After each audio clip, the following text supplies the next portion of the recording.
Welcome back to The Big Show. It's Alex Burford in Las Vegas talking to the star of the show, which is called Believe. He's called Criss Angel. How are you? I'm doing great, Alex. Thanks for coming back. Thanks for spending some time. Appreciate it. Well, I tell you what, I want to be you on many levels. A, because you're cool. B, because the ladies love you. And C, because you're so fascinating. I mean, the show just makes me want to ask a million questions. Well, first of all, I want to thank you very much for all the kind words. And trust me, you don't want to be me. If you know the stress and pressure I'm under each and every day doing the show twice a day, it's a joy to do it. I love doing it. We've been so blessed to have such an amazing reaction from the fans who really have supported this show second to none. I mean, we are now believe it or not, the #1 best-selling magic show in the world. And that is not because of me. That's all because of my amazing fans worldwide and the amazing partnership I have with MGM and of course, Cirque du Soleil. Of course, it's a double-edged sword for you, isn't it? Because everybody wants to see you. That means you've got to do 2 shows a night. This is like a proper job. It's not showbiz, is it? Yeah, this is a real job, you know, twice a night plus, you know, everything else that I do starting in the morning. So I basically work 15 to 18 hours daily. But no one is making me do this. It's my own choice, and I love what I do. I'm passionate about it. But like anything you do in life, there's good parts of it, and there's not such good parts of it. But you got to take the good with the bad. And every night that I'm on that stage, I'm honored that people would spend their hard-earned money, especially in this economy, to come see our show and choose our show here in Las Vegas at the Luxor. And so I want to give 110%. And not only is that my mantra, but it's the entire cast and crew's mantra. You've kind of got to remind yourself, haven't you, when you were that little kid that wanted your show, you've now got it and it's bigger than you could have ever imagined. Yes, on many different levels, and be careful what you wish for. But I'm living proof. I'm a living testament that if you want something bad enough out of life, you can really achieve it. And I'm not any different than anybody else. I just worked my ass off for it, and there's no substitute for hard work, right?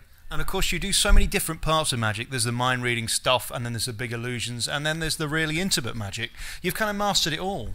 Well, I continue to practice and try to hone in my skills and be the best artist that I can be, and that process will continue until I die. But the show does embrace more than 40 illusions, Alex. There's illusions that are very diverse, from, like you said, hanging 55 feet above the audience's heads and an unexpected fall that appears to be real, which I don't want to give away, but I just did. But there's many other surprises that you won't know about. And I do things that are dangerous. I do things that are exciting, that are mysterious, that are funny. I think the show has something in it for everybody. And we're really proud of that fact because, you know, Cirque has such an amazing magic with their brand in unto themselves, and combined we really take the magic of Cirque, the magic of Criss Angel, and we're putting it together and really creating a unique experience that's fun for the whole family. And you've kind of made it cool again, because let's face it, there's a lot of magicians on the strip and they all kind of look the same and do the same sort of stuff. You've taken this to the next level, both with the tricks and your personality on stage. Well, I very much, again, appreciate that. I work really hard, and I never look over my shoulder at what anybody else is doing. I just try to be the best I can be. And, you know, with the amazing support of Cirque and MGM, who really share my vision, I could not have asked for better partners to allow us to ultimately pass that on to the patron. You know, we are trying to create the best magical experience that anybody could have in the world, and without boasting, but rather being very confident because of hard work, I know we're presenting that each and every night. And I mean this as a compliment. I've seen many of the tricks before, but never done that quick. That's your unique thing, isn't it? They're so fast. Well, a lot of people, you know, there's more than 40 things. Now, there's only, you know, like 7 different principles you can do in magic. You can say, make somebody appear, disappear, levitate, you know, you can cut somebody.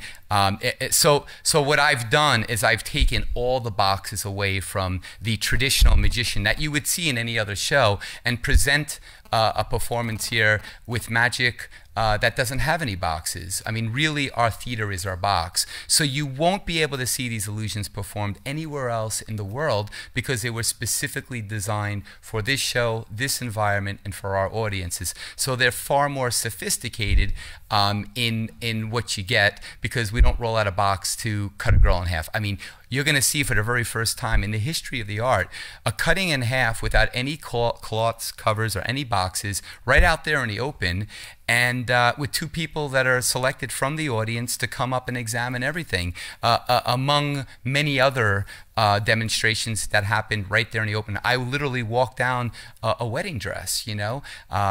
So, you know, there's many different things that have never been done before, and even though they're based on the concepts and the principles that that make up our world, you know, gravity. And of course, the front row get covered in blood, which is nice.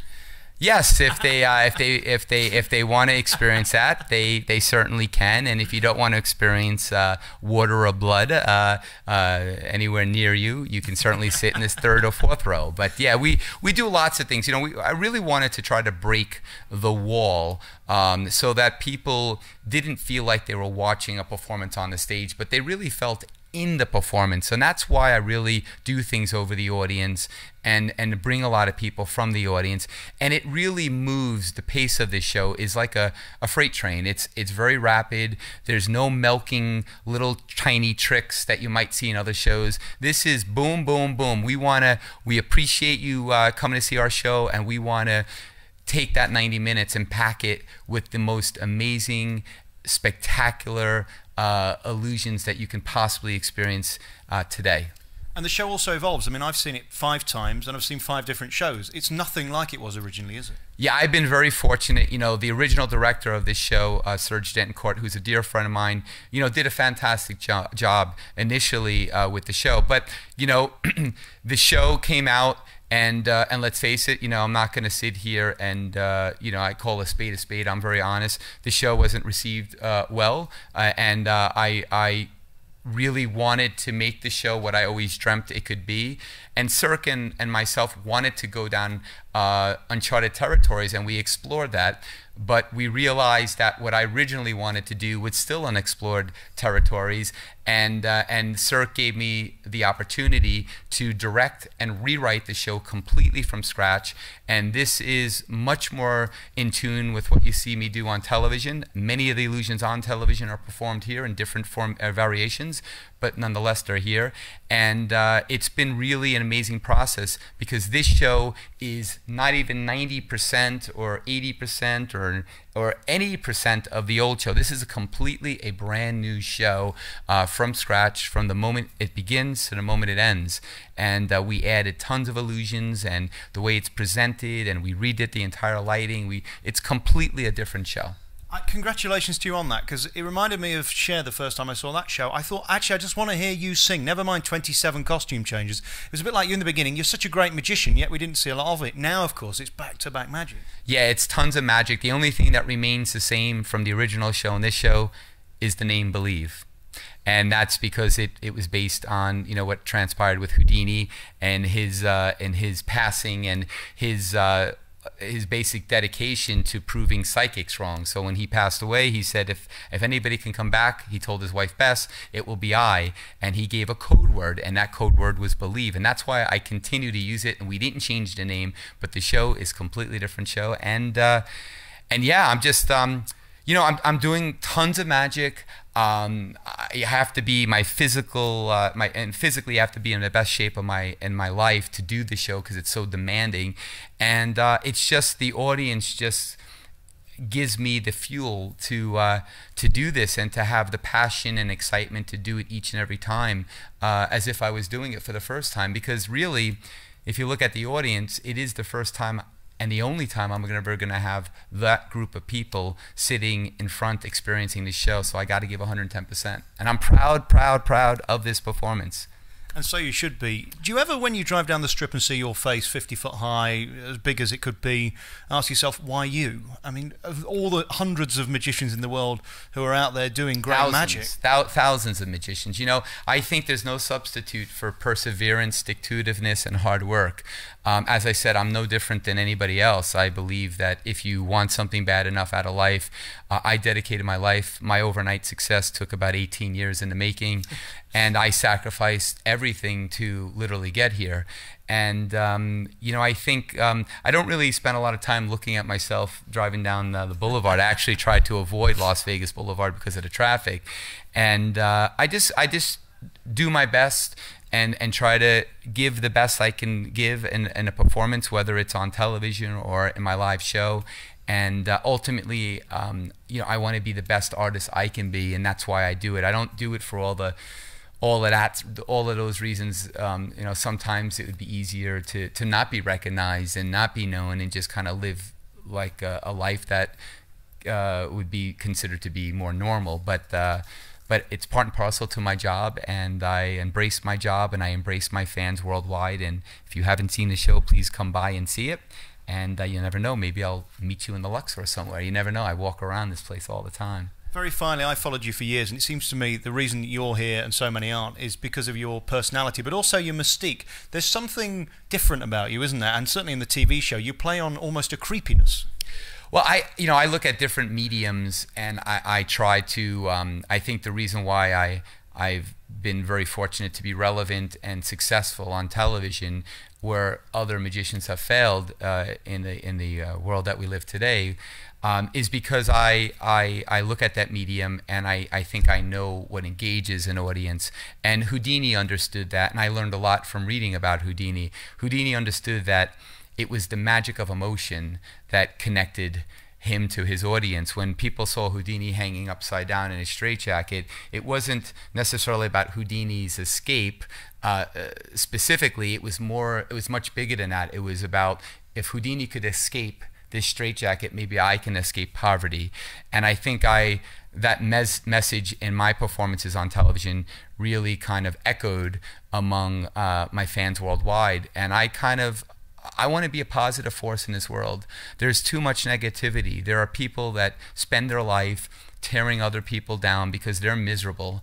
I want to be good, positive, and try to affect people in a good way. I want to encourage people to live their life, to not have any fears, and to really reconnect with that inner child that lives in all of us and experience magic and the wonderment about the impossible is possible when you believe.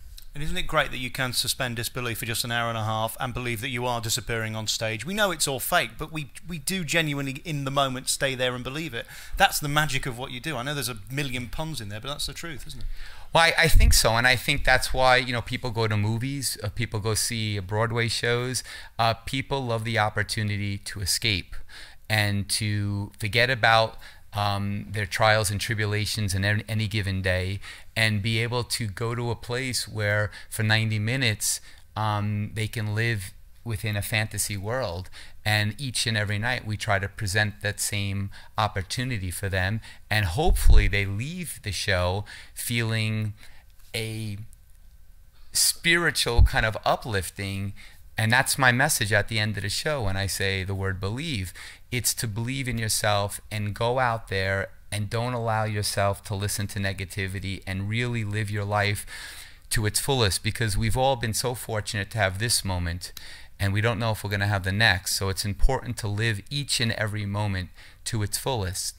And I'm thankful for every single moment that I have.